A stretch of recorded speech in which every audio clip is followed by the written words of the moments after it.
जी बिस्मिल्लाहिर्रहमानिर्रहीम। मेरे साथ मौजूद है नोयान तारिक। नोयान तारिक की थर्ड पोजीशन आई है जो सिटी सेंट स्कूल कॉलेज और अकेडमी ने टैलेंट हंट मुनक्किद कराया था।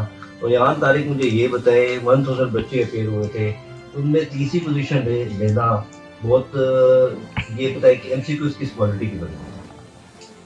सबसे पहले तो एमसीक्यू बताना चाहता हूँ। एमसीक्यू बहुत मुश्किल थे, काफ़ी कॉन्सेप्चुअल एमसीक्यू थे। मेरे ख्याल से 10% जो थे वो सिर्फ बुक से होंगे, फिर 10 से भी कम 5% बुक से होंगे। 95% आए थे कॉन्सेप्चुअल को, यानी कि जो कॉन्सेप्ट बेस्ड थे। कितने टॉपिक्स हमने पढ़े थे, physics, maths, chemistry, biology, English, इन सब में से कॉन्सेप्ट आए हुए थे, स्टेटमेंट सारों की चेंज हुई थी। और जितने एमसीक्यू थे, बस जिसने सही से कॉन्सेप्ट बेस्ड किए थे अकेडमी में जो एमसीक्यू आते जैसे आते थे वैसे ही एमसीक्यू हमें वहाँ मिले। मतलब सेम टू सेम नहीं थे, लेकिन कॉन्सेप्ट वही थे जो अकेडमी में हमने पढ़े थे और टेस्टों में दिए थे और सर जो हमें बताया करते थे डिस्कशन में। इसके अलावा बस सारे तो वही लगाए जो सर ने मुझे पढ़ाए थे डिस्कशन वगैरह में, और जो मैंने पढ़े जो मुझे लगता था सही है। बाकी अल्लाह ने दिए मुझे एमसीक्यू में बहुत। नोयान तारिक इस दफा सिटी साइंस स्कूल कॉलेज और अकेडमी ने जो टैलेंट हंट कराया है, हमने एमसीक्यूज के साथ जवाबात भी बताए, आंसर भी बताया, ताकि बच्चे यहाँ से एग्जामिनेशन हॉल से बाहर गए उनको तो उनको आंसर की पता हो। तो ये निज़ाम आपको कैसा लगा? ये काफी अच्छा था क्योंकि मेरे साथ जो काफी सारे दोस्त थे ना, वो ये कह रहे थे क्या नाम है मेरा ये एमसीक्यू सही है, कैंडिडेट वगैरह लगवाया। तो उसके फौरन बाद ही जब हमें उन्होंने अरेंज कराया हमें डिस्कशन के लिए, डिस्कशन कराई और हर एमसीक्यू बताया कि ये एमसीक्यू ऐसा था और इसका जवाब ये बना है। जो किसी भी बच्चे के लिए जिसका गलत हुआ वो ये कह सकता था कि एमसीक्यू गलत है, अकेडमी में लगवाया, वो उसका मुंह बंद हो गया था, उसको पता चल गया था कि एमसीक्यू वाकई सही, मेरा गलत है, अकेडमी ने सही बताया। और एमसीक्यू थे कि बुक से ही आए थे, सर जैसे बता रहे थे पता चल रहा था कि बुक से आए हैं। बीइंग ए प्राउड मदर आप क्या कहना चाहिए? बेसिकली बस यही कहना चाहूँगी कि हम लोग काफ़ी वरिड थे कि बच्चा जो है 9th में पता नहीं किस तरह चलेगा, क्या होगा। लेकिन सिटी साइंस अकेडमी जो है वो बहुत अच्छी है, बहुत अच्छा निज़ाम है, स्ट्रिक्ट निज़ाम है।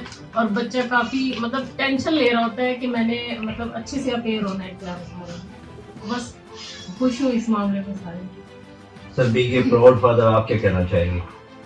कि मतलब जो डिस्टिंक्शन जिन बच्चों ने लिए हैं वो भी ऑब्जेक्टिव को 100% अचीव नहीं कर पाए, तो इसका मतलब किस किस्म के आप लोगों ने जो है ना मतलब वो ये अरेंज किया टेस्ट। ऑब्वियसली अगर इस तरह की टेस्टिंग सिस्टम अगर आप लोग मजीद इसको परवेल करते हैं इन द नियर फ्यूचर, तो मेरा नहीं ख्याल कि इन बच्चों को भी कम्पीट कर सकेगा एटलीस्ट किसी भी लेवल के ऊपर। तो ये इस चीज़ की सबसे जो काबिल तहसीन बात है वो यही है कि नो वन, इवन जो लड़की जिसने 551 मार्क्स लिए हैं, मतलब although she is a topper in Multan board में, इसके बावजूद she unable to achieve 100% score. ठीक है, तो ये मेरे लिए ज़्यादा मज़ेदार भी था और दिलचस्प भी था कि यार ये क्या हो रहा है, मतलब मज़ा आया इसको देख के। तो मैं रिकमेंड करूँगा कि आप इस तरह की जो एफर्ट्स हैं एटलीस्ट आपको ये जो मतलब ये इस तरह का टैलेंट है ना भी हो, तो जो आपके जो बच्चे हैं एटलीस्ट जो जितने भी आपका इनर जो जितना भी है स्टाफ, इसको बाय मंथली या मतलब इन अ मंथ जरूर लें, क्योंकि इससे जो सेंस ऑफ अचीवमेंट और जो चैलेंजिंग चीज़ें इनको मिलेंगी ना, वो इनको किसी भी मकाम पे खड़ा कर देंगे। यार ये तो कोई मुश्किल ही नहीं, हम तो वो कुछ करके आए हैं जो मतलब टॉपर नहीं कर सके अचीव, और हम लोग मतलब उसमें अचीव कर चुके हैं। तो ये मेरे ख्याल में बेहतरीन था, मज़ा आया। सर मैं आपको ये बताना चाहूँ जो भी हमारे 100 एमसीक्यूज थे, हम सब फैकल्टी मेंबर्स, मैं खुद इस सिस्टम का हिस्सा था, मुझे भी नहीं पता था। ये सब क्वेश्चन पेपर सुबह ही हमें रिसीव हुआ है। आंसर जो की थी वो भी उसी वक्त हमने बनाई है, डिस्कशन का अरेंजमेंट भी हमने उसी वक्त करवाया है। तो बहुत माशाल्लाह टैलेंटेड बॉय है आपका, मेरी बहुत सारी दुआएं हैं आपके लिए, और अल्लाह पाक इसे मजीद कामयाबी दे, या आप वालिदैन का नाम रोशन करे, सिटी साइंस अकेडमी का नाम रोशन करे। और साथ साथ ये भी बताता जाऊँ कि ये इस बार जो हमने टैलेंट हंट मुनक्किद करवाए हैं, इसमें जितने भी बच्चे फर्स्ट सेकंड थर्ड जो बच्चे आए हमारे बेटे और बेटियां, ये तीनों सिटी साइंस अकेडमी से ही सिलेक्ट हुआ है। मतलब ये है कि ये इतने अब ट्रेड हो गए हैं कि जिस तरह के भी कंसेप्चुअल एमसीक्यूज भी आएंगे ये भी वो भी सॉल्व कर लेंगे। बिल्कुल बिल्कुल।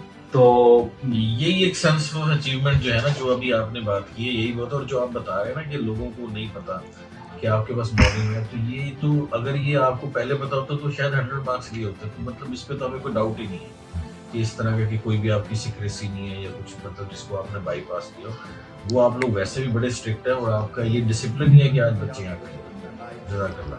तो याददारी इतनी ज्यादा रकम आपको मिली है, कहाँ खर्च करेंगे? मैं ये रकम उम्र पे जाएंगे इंशाल्लाह उम्र पे जाऊंगा तो वहाँ खर्च करूँगा, कुछ लूँगा वहाँ पे, और अपने लिए स्टेशनरी वगैरह या कोई भी चीज़ लेंगे वो लूँगा। नहीं, वैसे सही बताऊं ये चाह रहा था कि मैं ये संभाल के रखूंगा, मेरी अचीवमेंट है, तो हमने इसे समझाया कि नहीं बेटा आप इसको खर्च कर लेना, क्योंकि उन्होंने एक दिया है आपको शील्ड के तौर पे रखने के लिए ना। तब इसका प्लान था कि उम्र पे वहाँ जाके इंशाल्लाह मैं परचेजिंग करूँगा। मेरी बहुत सारी नेक ख्वाहिशात, ये आपको अपने पैसों से आप वालिद और वालदा को भी उम्रा करवाए। मेरी बहुत सारी दुआएं दोबारा इसके लिए हैं, और बहुत शुक्रिया जी आप सबका। Thank you so much, thank you. जज़ाकल्लाह जज़ाकल्लाह।